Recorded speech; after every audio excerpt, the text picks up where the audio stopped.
Assalamualaikum warahmatullahi wabarakatuh. Perkenalkan, nama saya Farel Ahmad Palevi dengan NIM 163251086. Hari ini saya akan bahas laporan praktikum saya dari mata kuliah pengukuran dasar dengan topik Hukum Kekekalan Newton dari kelas RKA 2. Lanjut saja ke pembahasannya. Mulai dari dasar teori, saya menjelaskan hukum kekekalan momentum linear, lalu adanya tumbukan lenting antara yang sempurna dan juga tidak sempurna, dan juga koefisien restitusi. Tujuan dari praktikum ini agar mahasiswa mampu menghitung dan memverifikasi hukum kekekalan momentum pada tumbukan elastis dan tidak elastis. Proses percobaannya dimulai dari persiapan, tumbukan lenting sempurna, dan juga tidak lenting. Dari data hasil percobaan telah terlihat kalau kereta A sebelum tumbukan memiliki nilai TAVA dan PA sebesar 0, dan juga setelah tumbukan kereta B memiliki nilai yang serupa dengan nilai sebelum tumbukan pada kereta A. Dan ditemukan tidak lenting, begitu pun juga dengan kereta A pada sebelum tumbukan dengan nilai TAVA dan PA sebesar 0, dan setelah tumbukan dan nilai VA dan nilai VB yang ada. Lanjut ke analisis. Dari analisis data seperti ini telah dijelaskan pada dasar teori, dan kali ini saya akan menganalisis hasil dari percobaan praktikum hukum kekekalan momentum. Mulai dari nomor 1 dengan massa 141,9, V1 0, V2 14, V1 14,1, V2 0, dan E atau koefisien restitusi sebesar 1,007. Sebelumnya kalau pada V1 ini adalah VA pada sebelum tumbukan, dan V2 adalah VB pada sebelum tumbukan, dan V1, V2 yang pada ini adalah setelah tumbukan. Tentunya ya, ini A dan ini B. Lalu pada nomor 2 dengan massa 156,7 dengan V1 0 dan V2 10,4.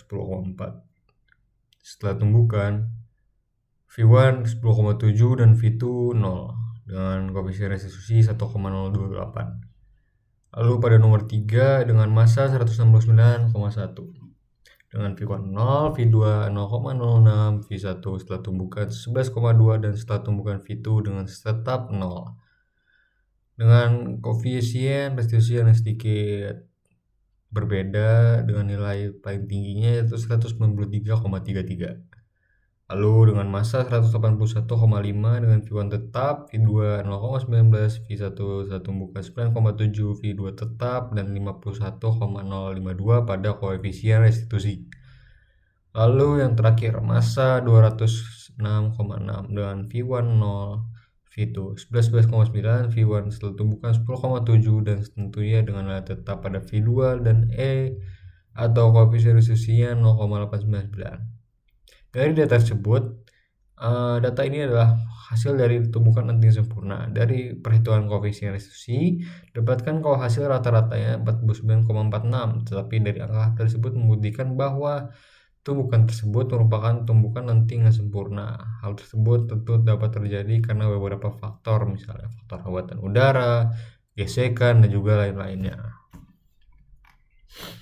Di sini terdapat pada tidak sempurna dengan massa 144,5 hingga 207, dengan V1 tetap, V2 9,85 hingga 7,2, V1 5,27 hingga 3,77, V2 5,31 hingga 3,83, dan tentunya angka 2 ini adalah setelah tumbukan ya. Dan koefisien restitusi mereka di bawah 1. Data di atas menunjukkan tumbukan tidak lenting tidak sempurna. Berdasarkan aturan hukum kekekalan momentum, tumbukan tidak lenting sempurna merupakan tumbukan yang memiliki nilai koefisien restitusi 0. Terbukti benar, namun dengan sedikit galat ada di sini. Dari percobaan data yang diperlihatkan hasil yang mendekati 0 tapi tidak 0. Hal ini tentu membuktikan bahwa tumbukan yang terjadi hampir menjadi tumbukan tidak lenting sempurna.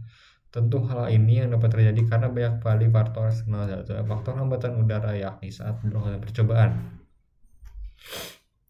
Dari analisis tersebut, percobaan yang telah dilakukan terbukti bahwa hukum kekalahan momentum berlaku pada benda tersebut. Karena momentum merupakan hasil kali dari massa dan kecepatan benda yang bertuburkan. Tidak hanya itu, hasil percobaan-percobaan tersebut juga memenuhi syarat hukum kekalahan momentum. Salah satunya adalah hasil perhitungan dari koefisien restitusi. Hukum kekalahan momentum berlaku jika tidak ada gaya eksternal yang bekerja pada sistem, seperti hambatan udara dan gesekan yang dapat mengubah kecepatan sistem sehingga momentum tidak lagi tetap. Karena itu, hukum ini hanya mempertimbangkan gaya internal atau antar benda dalam sistem. Kesimpulan dari hasil praktikumnya, hukum kekalahan momentum secara umum terbukti berlaku pada sistem tumbukan. Kesesuaian teori ini diverifikasi melalui perhitungan koefisien restitusi pada uji tumbukan tidak lenting sempurna, di mana hasil yang didapatkan sangat mendekati angka 0. Meskipun demikian, terjadi penyimpangan matematis pada pengujian tumbukan lenting sempurna yang menghasilkan nilai rata-rata sebesar 49,46.